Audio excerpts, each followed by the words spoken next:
Bonjour et bienvenue. Aujourd'hui, on va explorer une histoire pour enfants qui a ce petit quelque chose de très tendre. Rouxi et la magie de l'automne. On va se baser sur des extraits qu'on a sélectionnés du livre. Bonjour, oui, une jolie découverte en perspective. Voilà, et notre but ici, c'est d'aller voir un peu ce qu'il y a sous les belles couleurs de cette histoire. On va regarder comment le conte montre un jeune renard, Rouxi, qui découvre l'automne, mais surtout, comment ça parle de communauté, de partage, de tradition aussi. Mhm. Des thèmes importants, effectivement. Et pour se mettre dans l'ambiance, l'histoire commence fort, avec une explosion de couleurs. On nous décrit des feuilles rouges, oranges, jaunes qui dansaient, c'est le mot utilisé. Ah oui, c'est très visuel. Carrément. C'est ce tableau très vivant, dans une ferme pleine de vie, qui nous présente Rouxi, notre petit renard curieux. Ça pose le décor tout de suite, non? Une sorte de carte postale animée de l'automne. Oui, c'est très juste. Et Rouxi, d'ailleurs, dès le début, il est vraiment captivé. Ah oui, ouais. Ben oui, il dit « Quel beau jour !» Il est ébloui par ses couleurs, le ciel bleu. Sa promenade dans les champs, c'est une immersion totale par les sens. Une entrée très directe dans l'automne. C'est vrai? Et cette approche, c'est assez classique, mais ça marche toujours très bien pour les enfants. Le fait de personnifier la nature, ces feuilles qui dansaient, ça crée tout de suite un lien affectif. Oui, on s'y attache. Voilà. Et les descriptions visuelles fortes, elles nous font voir l'automne avec ses yeux à lui, avec cet émerveillement de l'enfance, quoi, ou de la jeunesse animale ici. C'est une invitation à partager cette première impression très positive, presque magique. Ce regard un peu naïf, c'est essentiel, c'est vrai. Et cette découverte, elle ne reste pas juste contemplative. Ça devient vite plus concret quand il est dans le potager avec sa maman renarde. La scène des courges. Exactement. Là, on se concentre sur les courges. Elles sont décrites comme rondes et si brillantes. Et Rouxi, il est très observateur, il remarque qu'elles sont bien lourdes. Ah oui, le côté pratique. Et sa curiosité prend le dessus, il demande « Pourquoi on les ramasse, maman ?» On sent déjà qu'il passe de l'observation à une recherche de sens. Tout à fait. Et la réponse de Renard, là, elle est vraiment clé dans l'histoire. Elle apporte plusieurs niveaux de signification. D'abord, l'idée de tradition en automne. Ça ancre la récolte dans quelque chose de régulier, de partagé. D'accord.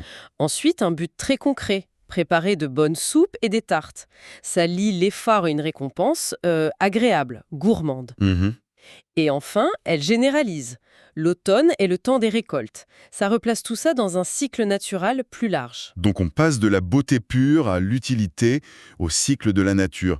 C'est une petite leçon de choses, en fait, intégrée à l'histoire. Précisément, le récit nous fait passer, assez subtilement d'ailleurs, de l'émerveillement des couleurs, de la lumière, à une compréhension plus fonctionnelle, plus cyclique de la saison. Oui. Et le texte n'oublie pas les autres sens. On mentionne aussi l'odeur des fruits mûrs, le doux parfum. Ça rend l'expérience plus riche, plus immersive. C'est une façon d'apprendre par l'expérience, avec la mère qui explique le pourquoi du comment. Et cette figure maternelle renarde, elle est encore plus importante juste après, non? Après ce travail au potager, Rouxi, qui est visiblement tout excité par sa journée, il demande une histoire sur l'automne. Ah oui, le moment du conte. C'est ça. Un moment plus calme, parfait pour la transmission. Et Renarde, elle ne raconte pas juste une petite histoire, c'est carrément une célébration ancestrale qu'elle décrit. Oui, et c'est là que l'histoire gagne encore en profondeur, je trouve. Renard décrit un grand rassemblement des animaux de la forêt. C'est une scène très vivante. Il y a des danses, des chants, un feu qui crépite. On imagine bien. Les hiboux qui racontent des légendes, et même les écureuils qui participent en apportant des noisettes pour tout le monde. C'est vraiment l'image d'une communauté soudée qui célèbre la saison. Ça fait penser à un rituel presque ancien, une sorte de fête transposée dans le monde animal. L'accent est vraiment mis sur la joie ensemble et le partage. Absolument. Ce passage, il est crucial parce qu'il montre très bien le rôle de la transmission orale. L'histoire que raconte la mère, elle fait plus que distraire Rouxi. Elle lui apprend quelque chose. Exactement. Elle lui transmet des valeurs, elle donne un sens plus profond à l'automne qui va au-delà des récoltes ou des jolies couleurs. Le message clé, Renard le dit clairement, l'automne, c'est partager et être ensemble. Et cette idée de partage, comment les montrer concrètement dans son histoire? Ah oui? Ce n'est pas forcément un gros cadeau, hein, c'est l'intention qui compte, l'acte de penser à l'autre, de montrer son affection. Le texte dit même que c'est un moment d'amour. Mhm. Ça montre que la communauté, elle ne tient pas seulement par la fête collective, mais aussi par ces petits liens personnels, ces échanges de bienveillance. On imagine bien l'effet sur Roxy, hein. Le texte dit qu'il a les yeux qui brillent d'excitation. Il est complètement pris. Oh, cela devait être magnifique. Oui, il est transporté. Mais surtout, ça ne le laisse pas juste rêveur. Ça allume une idée. Il dit tout de suite « Je voudrais faire une fête d'automne avec mes amis ». C'est très spontané, il a envie de revivre cette tradition qu'il vient d'entendre. Et c'est une super illustration de comment les traditions peuvent continuer, se renouveler. L'inspiration vient de l'écoute, de l'imagination qui travaille. Et ce qui est intéressant, c'est que ce n'est pas juste une envie en l'air. Non, c'est un projet. C'est ça, un projet concret qui naît. L'enthousiasme de Roxy, c'est le moteur qui va transformer une histoire entendue en expérience vécue. Et la réaction de sa mère est super importante aussi, j'imagine. Elle ne le décourage pas du tout, au contraire. Quelle belle idée, mon chéri. Tout à fait. Ce soutien immédiat, c'est sans doute ça qui lui permet de passer à l'action. Oui, cet encouragement, c'est souvent clé pour qu'un enfant développe sa propre initiative, sa créativité. Renard valide son idée, elle lui donne confiance. Et ça montre aussi que les traditions, elles ne sont pas gravées dans le marbre. Elles peuvent évoluer. Elles peuvent être réinterprétées, adaptées par les nouvelles générations.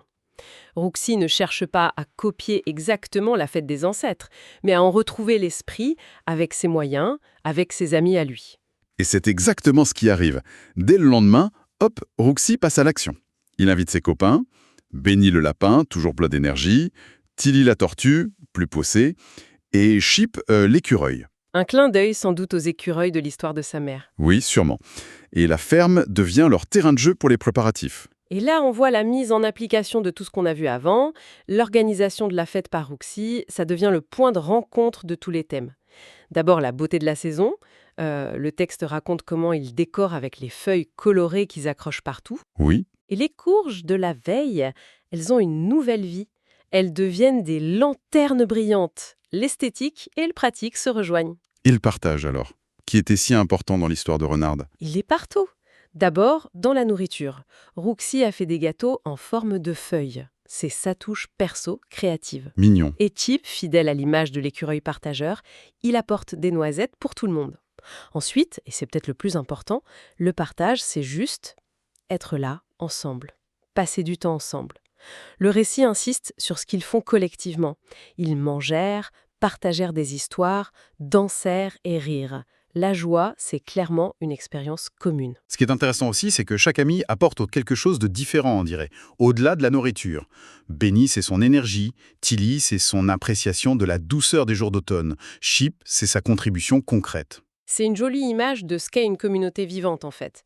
Elle n'est pas faite de clones, mais de personnalités différentes qui apportent chacune leur petite touche à l'ensemble. La fête de Roxy, ce n'est pas juste son œuvre à lui. Elle réussit parce que chacun participe, chacun y trouve sa place. Ça montre que le partage, ce n'est pas que les objets, c'est aussi les émotions, les regards sur le monde, les énergies différentes. Roxy, il n'est plus seulement celui qui apprend. Il devient celui qui rassemble. C'est ça.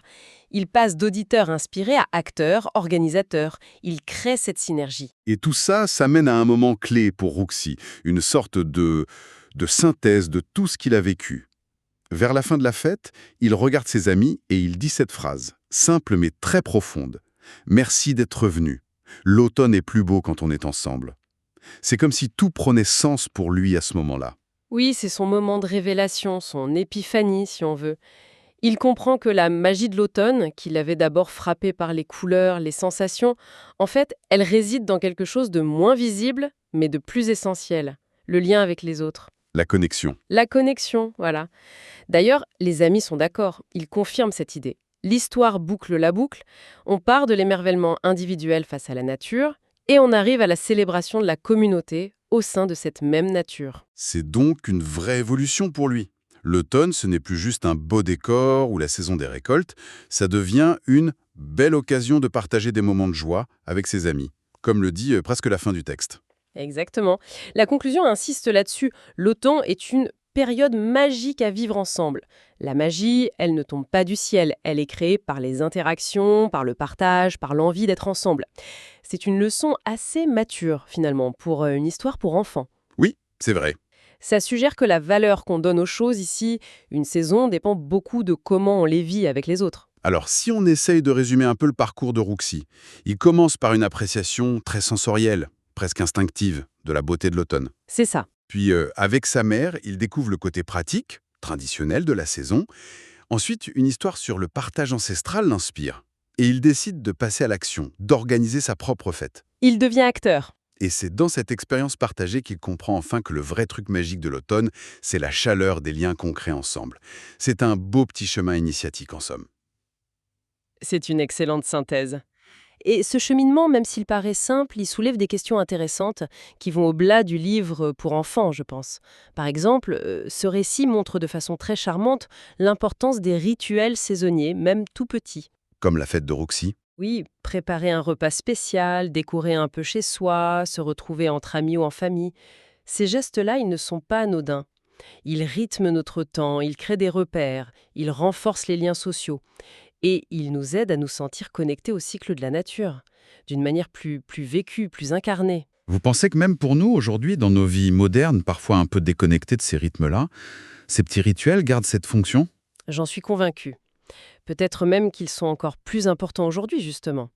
Dans un monde qui va très vite, où les saisons, parfois, ça se résume à changer de vêtements ou à regarder la météo, prendre le temps de marquer consciemment le passage d'une saison à l'autre, avec des gestes partagés, ça peut redonner du sens, du réconfort. Hmm. La fête du Rouxy, c'est la création d'un souvenir commun, d'un moment de joie voulu, lié à la saison. Et c'est peut-être ça la magie accessible à tous. Transformer le temps qui passe en occasion de partage et de fête. C'est une belle perspective.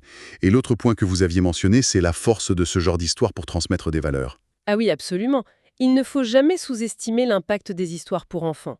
Elles agissent souvent à un niveau émotionnel, symbolique très fort. Rouxy et la magie de l'automne, sous ses airs de petits contes animaliers tout mignons, ça véhicule des messages essentiels sur l'amitié, la générosité, l'importance d'être ensemble, l'initiative, le respect des traditions, mais aussi leur adaptation.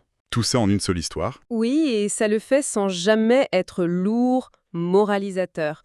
Rouxy apprend par l'expérience et le lecteur ou l'auditeur apprend avec lui. C'est toute la force d'une bonne histoire, bien racontée.